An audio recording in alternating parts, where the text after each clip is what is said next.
जय हिंद दोस्तों, मैं प्रदीप कुशवाहा होम पाठशाला फॉर ऑल एग्जाम में एक बार फिर आपका स्वागत करता हूं। आज हमारा सब्जेक्ट है future perfect continuous tense. Future perfect continuous tense. तो सबसे पहले हम जान लें कि फ्यूचर परफेक्ट कंटीन्यूअस टेंस का मतलब क्या है। फ्यूचर मतलब भविष्य में, और कंटिन्यू मतलब वो काम, कोई भी काम लगातार चालू है, और परफेक्ट मतलब कुछ निश्चित, मतलब उसको पूरा करने के लिए कुछ टाइमिंग दिया जा रहा है, वो काम पूरा हो चुका है ना, पूरा हो रहा है, चल रहा है, इस तरह से। तो सबसे पहले जान लें कि एक साधारण वाक्य कैसा होगा इसमें, है ना। जैसे हम बोले कि वह स्कूल 2 घंटे से जा रहा होगा। इसमें भी इस टेंस में की एक खासियत है कि इस टेंस में भी हम फ्यूचर के बारे में, है ना, भविष्य के बारे में केवल कल्पना कर रहे हैं कि ये काम इतने समय से होता रहा होगा। तो हिंदी में यदि हम देखें तो इसकी पहचान वाक्य के अंत में रहा होगा, रही होगी, रहे होंगे के साथ साथ समय का भी पता चलता है। तो आप समझ लें कि वो जो वाक्य है वो फ्यूचर परफेक्ट कंटीन्यूअस टेंस का है।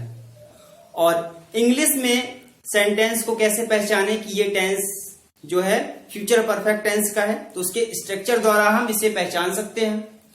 इसमें सबसे पहले आपको सब्जेक्ट रहेगा, सब्जेक्ट के बाद विल हैव बीन या शैल हैव बीन आपको दिखाई देगा। उसके बाद आपको वर्ब का आईएनजी फॉर्म लगा हुआ रहना चाहिए, है ना।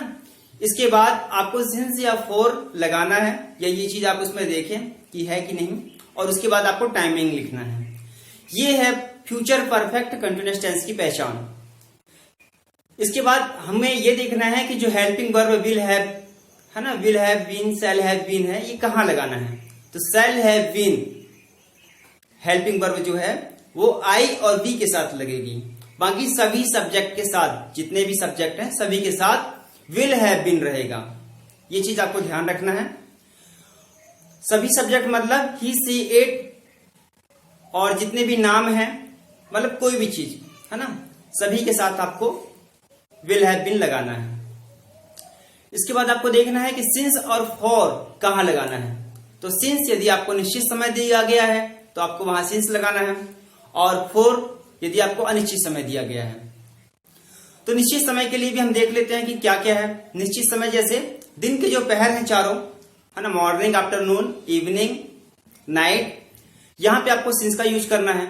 यदि कोई फिक्स महीना है ना, जनवरी, फरवरी, मार्च, इस तरह से, या फिर जो मतलब संडे, मंडे, ट्यूसडे जो हमारे दिन हैं ये निश्चित हों, इनके पहले भी सिंस का यूज करना है ना। Since Sunday, since January, since 2006, मतलब यदि ईयर भी आपके फिक्स हैं तो वहां भी आपको 2006 के पहले भी आपको सिंस लगाना है। चलिए, और फोर कहां लगाना है। तो फोर के लिए हमने देखा, जैसे हमने बोला 1 घंटे, 2 घंटे फिक्स नहीं है, तो वहां पे आप फोर अन आवर लिखते हैं, है ना, 4 2 आवर लिखते हैं। और जो महीने हैं 1 मंथ, 2 मंथ, 3 मंथ, इनके पहले भी आपको फॉर यूज करना है। ईयर है 1 ईयर, 2 ईयर, 3 ईयर, इनके पहले भी आपको फॉर यूज करना है ना। ये सारी जानकारियां आपको इसमें होना चाहिए फ्यूचर परफेक्ट कंटीन्यूअस टेंस में। चलिए एक बार हम देख लेते हैं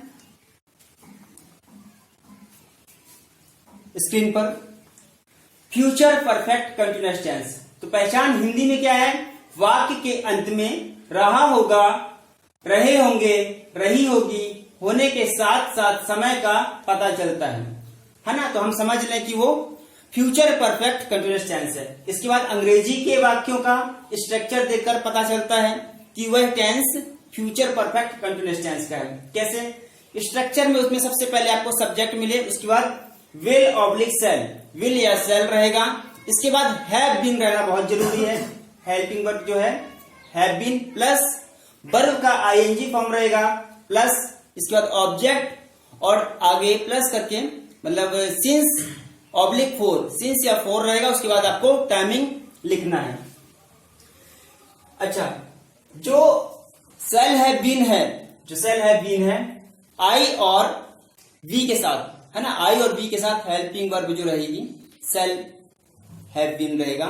और बाकी जितने और भी सब्जेक्ट हैं, है ना, इसके अलावा वहां पे विल हैव बीन का यूज किया जाएगा। तो हम देख सकते हैं कि और भी सब्जेक्ट कितने सारे हैं जो है ही, सी, एट या कोई नाम, मोहन, रमेश, सीता, गीता, जो भी है, पीपल, पुलिस, चिल्ड्रन, ईच इत्यादि। सिंस का यूज निश्चित समय के लिए करते हैं, जैसे मॉर्निंग, आफ्टरनून, नाइट, इवनिंग, है ना। ये जो दिन के चारों पैर हैं इनके पहले आपको सिंस लगाना है। इसके बाद कोई टाइमिंग नहीं फिक्स हो गया ना, 4 बज गए, 5 बज गए, 6 बज गए, है ना, 4 o'clock, 10 o'clock, 6 o'clock, 8 o'clock, जितने भी हैं यहां पे आपको सिंस का यूज करना है। जो दिन होते हैं, डेज होते हैं, वो फिक्स यदि है ना, जैसे संडे, मंडे, ट्यूसडे, इनके पहले भी आपको सिंस लगाना है। और मंथ जैसे जनवरी, फरवरी, मार्च, अप्रैल, इनके पहले भी आपको सिंस का यूज करना है। डेफिनिट ईयर्स है ना, जैसे 2006, जो वर्ष निश्चित है, 2006, 2008, 9, 1986, जितने भी ऐसे हैं आपको वहां भी सिंस का यूज करना है। अब देखते हैं 4 का यूज अनिश्चित समय के लिए करते हैं ना, जो समय अनिश्चित है, अनिश्चित समय के लिए। अनिश्चित समय मतलब नहीं कि, है ना, अनवरत समय के लिए, ऐसा कुछ नहीं। अनिश्चित मतलब कोई यदि फिक्स जो नहीं है ना, जैसे कि 1 दिन, 2 दिन, है ना, 1 days, 2 days, 3 days, इनके पहले आपको 4 लगाना है ना। एप्लीकेशन, 4 3 days लीव, है ना, समझ पा रहे हैं। चलिए अगला है मंथ, 2 month, 1 month, 3 month, जितने भी हैं इनके पहले आपको 4 का यूज करना है। 2 years, 3 years, अब ये आपको पता नहीं है इसमें, है ना, कि 2006 की बात कर रहे हैं या 2004 की, जो भी है ना, केवल हमने ईयर लिखा है, और ये कोई भी हो सकते हैं किसी भी समय के, लेकिन ये निश्चित नहीं है, इसलिए इनके पहले 4 का यूज किया जाएगा। और इसके बाद जो घंटे हैं, 1 घंटे, 2 घंटे, 3 घंटे, 4 घंटे, है ना, यहां पे आप 1 hour लिखेंगे। क्या लिखेंगे? 1 hour, मतलब ऐसा भी लिख सकते हैं कि नहीं, ऐसा नहीं लिखना है आपको,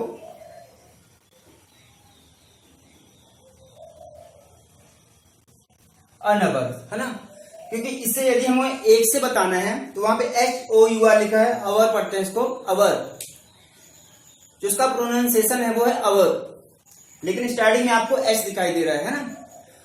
तो ये आर्टिकल होते हैं, आर्टिकल के हिसाब से यहाँ पे एन का यूज किया जाएगा 1 घंटे को बताने के लिए। चलिए एक बार आप देख लीजिए, इसके बाद इनके हम निगेटिव और इंटरोगेटिव सेंटेंस कैसे बनाए जाते हैं इसके बारे में चर्चा करेंगे।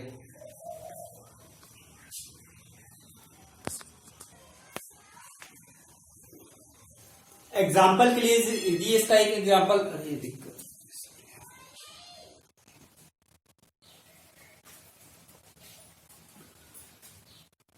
एग्जाम्पल के लिए देखें, हम एक ये एग्जाम्पल लिखा हुआ है, वह 2 घंटे से स्कूल जा रहा होगा। इस सेंटेंस में ये पता चल रहा है कि ये जो सेंटेंस है फ्यूचर परफेक्ट कंटिन्यूअस टेंस का है, क्योंकि इसके वाक्य के अंत में आपको रहा होगा मिल रहा है, समय का भी पता चल रहा है, 2 घंटे, है ना।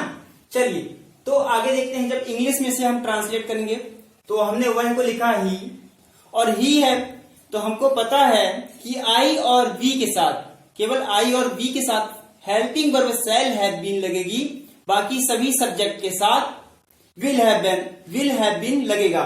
तो यहां पे हमने देखा ही के साथ हमें हेल्पिंग वर्ब क्या लगाना पड़ेगा, विल हैव बीन।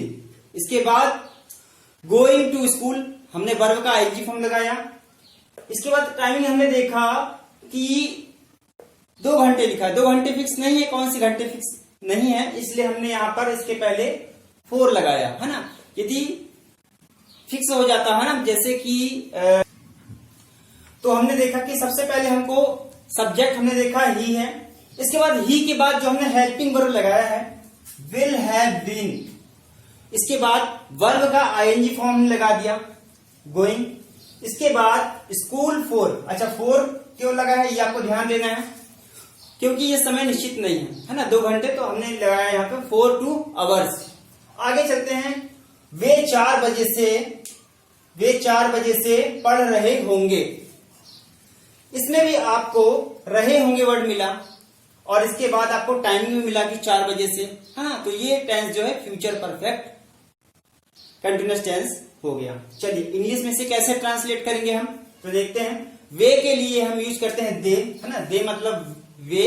इसके बाद helping verb will have been, यहां पे हमने हेल्पिंग वर्ब लगाया विल हैव बीन।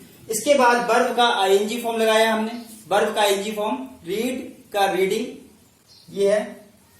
इसके बाद सिंस, क्योंकि 4 बजे फिक्स हो गया, 4 बजे 5 बजे आपको पता था ना, 4 o'clock 6 o'clock, ये हमारे पास टाइमिंग फिक्स होते हैं, तो हमने इसके पहले फिर लगाया सिंस, और ये हमने लगा दिया 4 o'clock, है ना, 4 बजे।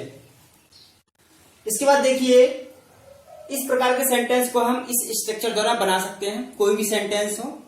निगेटिव कैसे बनाना है हमें, ये देख लीजिए एक बार। निगेटिव बनाने के लिए आपको जो विल और शैल हेल्पिंग वर्ब दी गई है, इसके पहले आपको नॉट लगा देना है।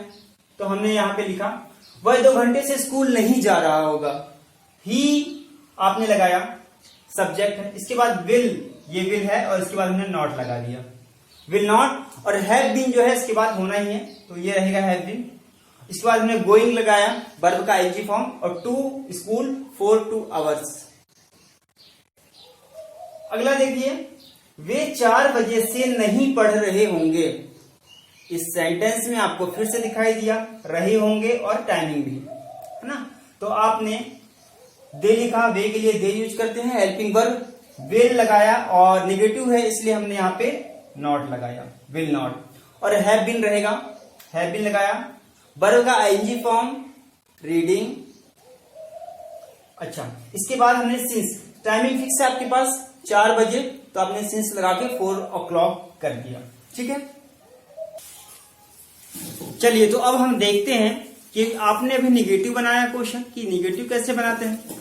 अब आप देखिए इंटरोगेटिव मतलब क्वेश्चन सेंटेंस कैसे बनाते हैं। तो मान लीजिए क्वेश्चन सेंटेंस बनाने के लिए हमें कुछ नहीं करना है, जो हमारे पास हेल्पिंग वर्ब है विल और शैल, इसे हम सब्जेक्ट के पहले लिख देते हैं, तो हमारे पास सिंपल क्वेश्चन तैयार हो जाते हैं। तो देखते हैं यहाँ पे एक एग्जाम्पल, जैसे कि ये लिखा हुआ है, वह 2 घंटे से स्कूल जा रहा होगा।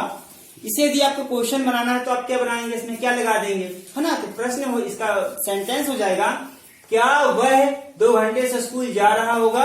ये देखिए, क्या वह 2 घंटे से स्कूल जा रहा होगा। तो आपको कुछ नहीं करना है, ये जो विल है, यहां देखिए जो विल है इसको हम सब्जेक्ट के पहले लिख देंगे। तो हमने देखो विल को सब्जेक्ट के पहले लिख दिया, और ये लिख दिया ही, है ना। इसमें जो हमारा एच है वो स्मॉल हो गया, है ना, क्योंकि सेकंड वर्ड है, ये सेकंड वर्ड है ना, पहला वर्ड बड़ा होता है, तो हमने डब्ल्यू को बड़ा कर दिया यहाँ पे, पहले छोटा था और ये यहाँ पे बड़ा था, पहला अक्षर बड़ा होना चाहिए। चलिए कैपिटल होना चाहिए। इसका विल है ही, इसके बाद आपने हेल्पिंग वर्ब जो है वैसा ही लगा दिया, have been going to school. इसके बाद जो 4 लगाया है, 4 के बाद 2 hours, है ना, वह 2 घंटे से जा रहा है, 2 घंटे निश्चित नहीं, इसलिए आपने 4 लगाया है, 4 2 hours। अगला है, क्या वे 4 बजे से पढ़ रहे होंगे।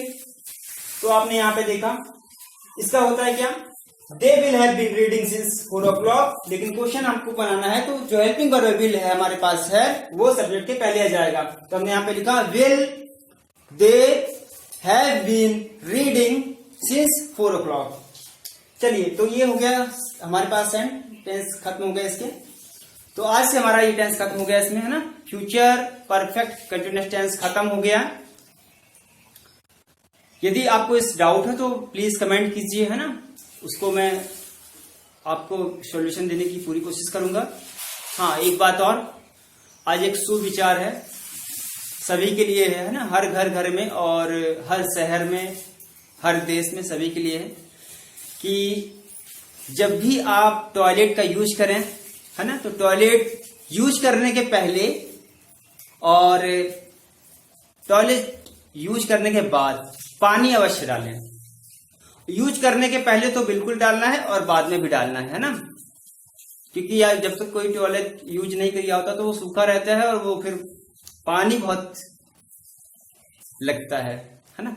चलिए, ये वीडियो देखने के लिए आपका बहुत बहुत धन्यवाद। Thank you very much.